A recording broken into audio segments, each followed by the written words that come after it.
No nii, lapsed, kus te olete ja miks te siin olete? Tulime Krakowist Varssavisse ja Varssavi on üks suurematest pealinnadest. Ja miks te siin olete? Sest me käime iga aasta suvel käime reisidel ja see on meie 5. kord. Kus peredega olete koos, jah? Jaa. Davai. Mida te Poolas tegite? Igaüks peab ütlema 2 tegevust. Käisime Energialandis ja matkamas. Käisime spaas ja käisime mäetipus.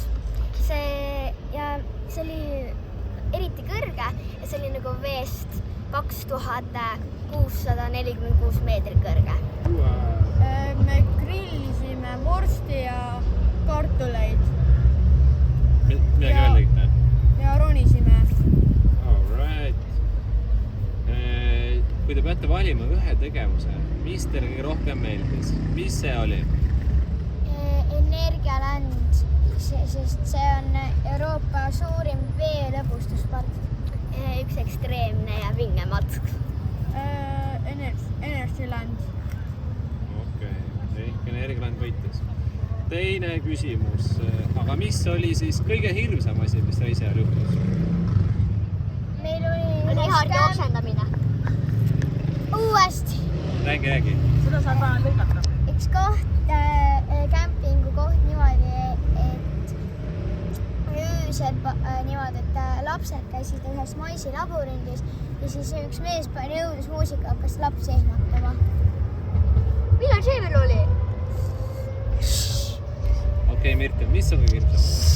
Me käisime selles mäetipus ja seal oli üks väga vana konder ja see oli nüüd üks ja ma kartsin, et see jääb seisma kukile või jõe koha sees seisma, ma kukuma alla sellega.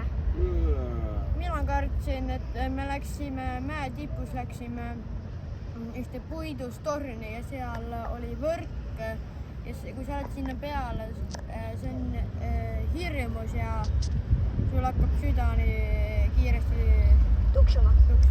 Ja kui kõrgelt see oli? 100 meetrit. Kas mõni suur ka kartis?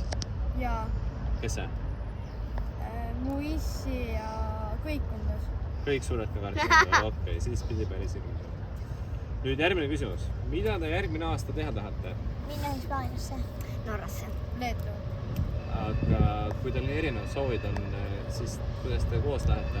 Ei lähemegi oma perega. Okei, tahaks näha. Ja nüüd kõige viimane ja kõige olulisem küsimus. See võib otsustada teie elu saatuse. Kelleks te tahate suurena saada? Loomaarstiks ja lauljaks. YouTuberiks ja jalgpalluriks.